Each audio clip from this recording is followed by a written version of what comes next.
Welcome back to Pikmin. We're going to the impact site to get the one other ship part that's there. I know, kind of weird that they chose to only put two here, but I mean it is kind of a small area, and I guess it's kind of like the tutorial area. Sorry, God, I can't talk. Um, as you can see, there are a lot of big pellets here just sitting out in the open, which is nice and convenient, but we're not going to do that quite yet.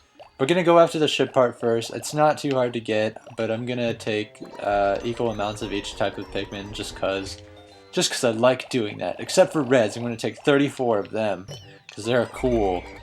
Yeah. Or you know what, I probably should have taken more blues than anything, but oh well. And a couple of yellows too, of course. They can come along for the ride. And we're gonna have a bunch of fun, aren't we? Okay, let's go. So we're gonna want to head over here to where we found the engine.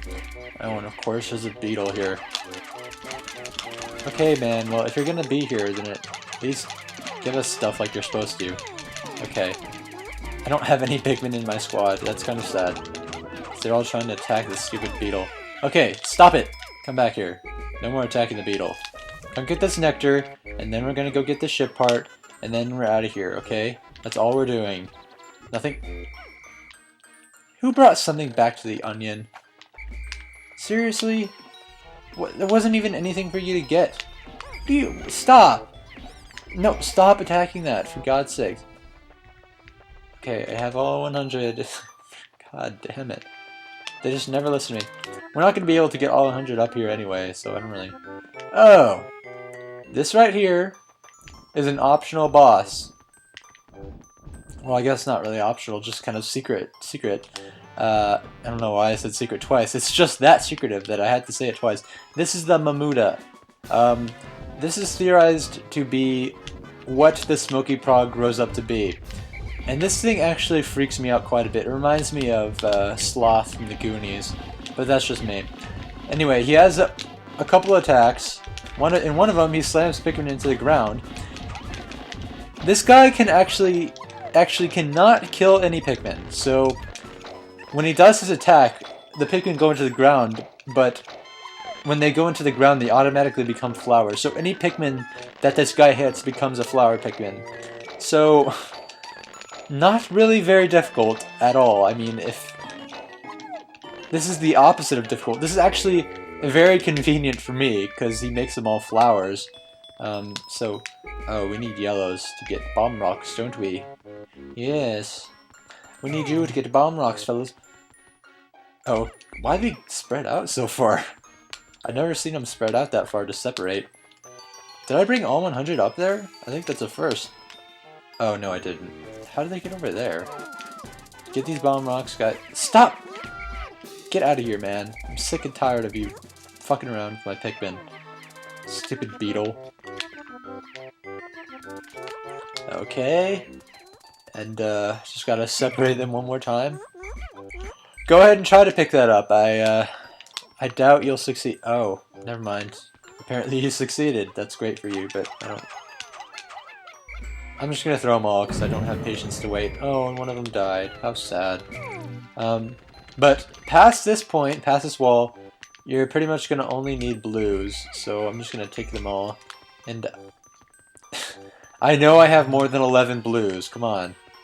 Okay, there's 2, but there's probably a lot down down by the box.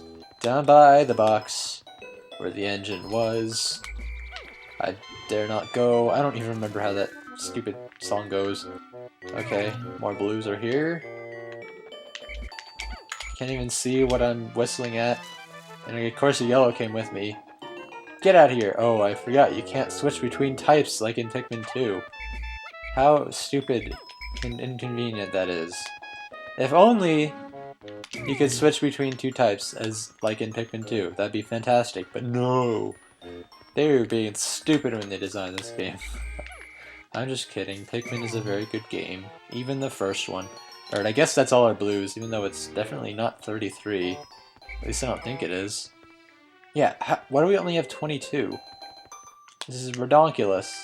Okay, but here we have a new enemy. This is a pearly Clamp or Clam, one of the two. You don't have to use blue Pikmin on it, but I like to do that since we're going to be fighting a lot of these guys in the water. Basically, just throw your Pikmin at its pearl, and then call them back before it clamps down. Not very hard. You just gotta be patient, I guess. Just gotta be really patient when fighting this guy. I mean, it takes forever to kill. Come back, come back. Good job. Go kill him. Okay, where are all the rest of our blues? Because this would be a lot faster if he had more. Go kill him, go kill him. Okay. And, be wary, because when you finally, actually technically kill the enemy, the clam part of him stays alive and active, so be careful not to get bitten or clamped down upon by that guy, because he remains active. So I'm gonna go find the rest of our blues, because that's kind of like a big mystery. I don't really know what's going on here. Where are you? What are you all doing here? You tried to... Oh, I see. You were helping the yellows with the Mamuto, weren't you? Stupid blues. Okay. Come on, you guys. We gotta go fight some pearly clamps. Oh, those guys are carrying that back. That's fine. That's fantastic. Do that if you must. Don't fall off the edge. Seriously? You're not even that big of a squad. There's only 30 of you, and you're still falling off the edge like a dumb bat. Okay. I think this is the ship part here, if I'm not mistaken. So we're just gonna go for that first, so we can get it out of the way. Because I don't want to end the day without getting the ship part. Ending the day without building up our Pikmin population is fine, but I'm not leaving without the ship part. And we just lost a massive amount of Pikmin. It's not very good. Because I'm so impatient, I just can't fight these stupid clamps. Or clams, or whatever. Whatever the fuck. I don't care. Get out of there. Oh, so another news, not in other words. I was watching the Nintendo E3 digital event thing today. I found the positron generator. By combining batteries with solar cells, this machine can generate incredible amounts of electricity. What a timely find. Those instant space noodles will taste better heated up. Okay. But in other news, I was watching the Nintendo E3 presentation thing today, and I'm just gonna say that it was probably the most underwhelming Nintendo Direct digital presentation thing I've ever seen. They didn't announce hardly any new titles. All the titles they talked about were ones that we already knew were happening. Like Star Fox. Star Fox is pretty much the highlight of the show, and that was at the beginning. So you can tell your Nintendo Direct or E3 presentation thing is bad when the only good thing happens at the beginning and the rest of it is just shit. But they announced a new Zelda game, which looked kind of boring. It's not really a main title, it's more of a spin-off type of thing. And it's like a Four Swords type of thing, except with only 3 players, which is, I think, kind of stupid. But I think I read somewhere that it's going to support online multiplayer, so that's a good idea at least. So I'll give that one a try. And then, of course, they announced a new Metroid Prime game for the 3DS, which is basically just Hunters 2, and it doesn't even have Samus in it, which people were mad about. But I could care less about that, honestly. I'm not really too big into Metroid, so I don't really care that much, but a lot of people were mad about that. And I was kind of too, because I wanted people to be satisfied finally with the Metroid, get their Metroid fix. I want people to get their Metroid fix, what can I say? And they also, well, they showed footage of the Animal Crossing Happy Home Designer thing, which is neat, not my cup of tea. I like Animal Crossing though, just not the home designing aspect of it. I could care less about that game. Rather, I couldn't care less. And then, the thing that pissed me off the most was I've been looking forward to an announcement of Animal Crossing Wii U for the longest time. I mean, they've had plenty of clues leading up to E3 that they were going to be announcing Animal Crossing Wii U. And then, at one point during the digital event thing, they showed... It was right after when they showed the Animal Crossing Happy Home Designer thing. And it was like some guy putting an Isabelle amiibo onto the Wii U gamepad. And I was like, oh boy, here it comes. This is what I've been waiting for. This is Animal Crossing Wii U. And then no! Out of nowhere, suddenly, an Animal Crossing board game for the Wii U. Like, what were they thinking? Positron generator. This electric generator is so powerful that if you approach it carelessly, you'll get an electric shock. Ooh. Okay. So at this point, I think I'm just gonna go get some pellets and talk some more about Nintendo's shitty E3 presentation. I mean, it wasn't that bad. I'll give them that, but honestly, trolling me so hard with that stupid Isabelle amiibo thing, and then showing me an Animal Crossing board game. Video game? Like, if I wanted to play an Animal Crossing board game, I'd buy a board game, not a video game, but I'm not gonna buy it anyway, probably, so it doesn't really matter to me. I'm just pissed off that it wasn't Animal Crossing Wii U, because I've been waiting for an announcement of that. And I mean, New Leaf only came out, like, what, 2-3 years ago, so I can't really complain since New Leaf hasn't been out for that long, but come on. Don't troll us like that, Nintendo. But yeah, overall it was very underwhelming. The puppets were kind of funny though, but it doesn't really... not very funny, just kind of cute, I guess.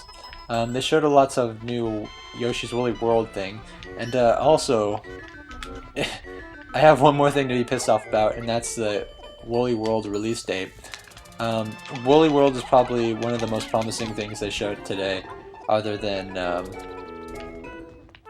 Star Fox. And apparently Yoshi's Woolly World isn't coming out until October, like October 16th, I think. So, I don't know. All the other regions already have that game, which is what kind of pisses me off. Like, the game is clearly already finished. Why can't you just release it in the United States? I don't know, man. It's just... Maybe it's the wool amiibos that they can't get out on time, but... Just to release those later, like, release the game now, release the amiibos later if that's the problem. But I don't know if that's the problem, I'm just speculating. And they also announced the release date for Xenoblade Chronicles X, which I was kind of interested in, even though I haven't played the original Xenoblade. But that isn't coming out till December, so the hype is dead, pretty much. And that's another thing that is kind of... Why would they do that? Because Xenoblade Chronicles X is already out in Japan. And I guess they just have to, like, translate it and everything. But a good thing that came out of E3, even though it wasn't announced today, was the Earthbound Beginnings, which is basically Mother 1 on the Wii U Virtual Console. And I was kind of excited about that. The only thing is I already have the game on... I have the Game Boy Advance ROM of that game. And I've already played the game, so not really too exciting, even though it is exciting to have it localized finally after, like, what, 30-something years or 20-something years? But just not for me, since it costs more than regular Virtual Console games, which kind of is annoying. That happened too with Earthbound. It cost $10, I think, as opposed to the regular $8 or so, or $7 or $8 for regular Super Nintendo titles. And where are these Pikmin that I'm missing? Oh, okay. Yeah, but I might get it eventually, just not now, because I mean, I just played that game a couple of weeks ago on an emulator, and I actually kind of like the Game Boy Advance version better than the NES version. From what I can tell, the one that they just released is like the prototype version that they actually released in America. I think it was auctioned off a long time ago when Mother 1 first came out, and it is in English, but the English is kind of bad. 16 days since impact. Iridescent flint beetle. This creature's hypnotic reflective body is quite hard, giving it a good defense against Pikmin attacks. Why, then, did the Pikmin chase it in such a frenzy? I wonder if it will undergo any change if I hit it directly with Pikmin. Yeah, we already know all about that. Save, go ahead and save, buddy.